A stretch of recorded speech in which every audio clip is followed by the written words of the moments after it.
So you're getting married, or perhaps, like me, you've only just recently tied the knot. Well, first of all, congratulations, but you might now be thinking about what you should be doing financially. So I thought it would be really helpful to run through the steps that me and my wife have been taking since we got married. First of all, start talking about your finances more openly. I know some couples that have been married for over 30 years and have no idea what financial state each other are in. I promise you, this is a really inefficient way to approach your finances. You don't have to share everything if you don't want to, but being able to make use of each other's finances in a pragmatic way will definitely benefit you. It might also be nice to have some joint financial goals, like the honeymoon, a new house, or saving for children, for example.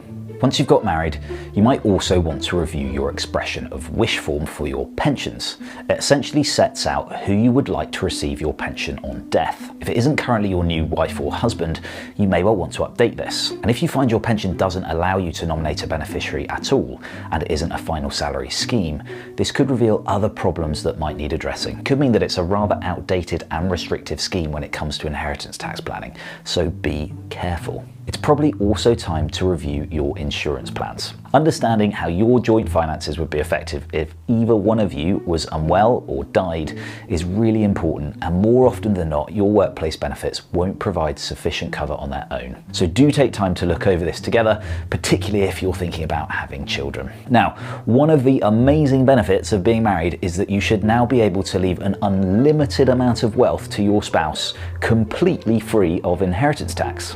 On top of this, if your 325,000 nil rate band and your 175,000 residence nil rate band are unused on your death, they can also be inherited by your surviving spouse. So not only will there be no IHT to pay on the first death, but between you, this means you can potentially leave up to £1 million to your children tax-free. But this doesn't mean you don't need a will anymore, especially if you have kids.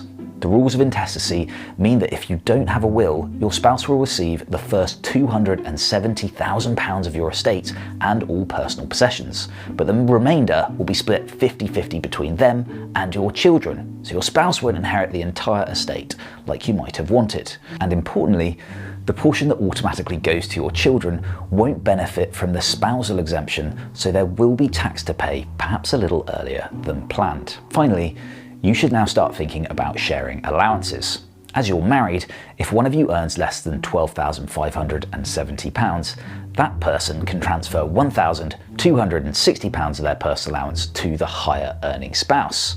On top of this, you can now transfer assets between each other without triggering a CGT charge, so do make use of your joint capital gains tax allowances. It's £24,600 a year, so it really shouldn't be forgotten. And of course, don't forget your ISAs either. If one of you is maxing out your ISA allowance and the other isn't, pop any excess money into your partner's ISA as well. It will save you a huge amount of tax in the long run. So when you get married, it's not just about honeymoons and disagreements over soft furnishings, there's quite a bit to get on top of financially too. Because remember, your money really does matter.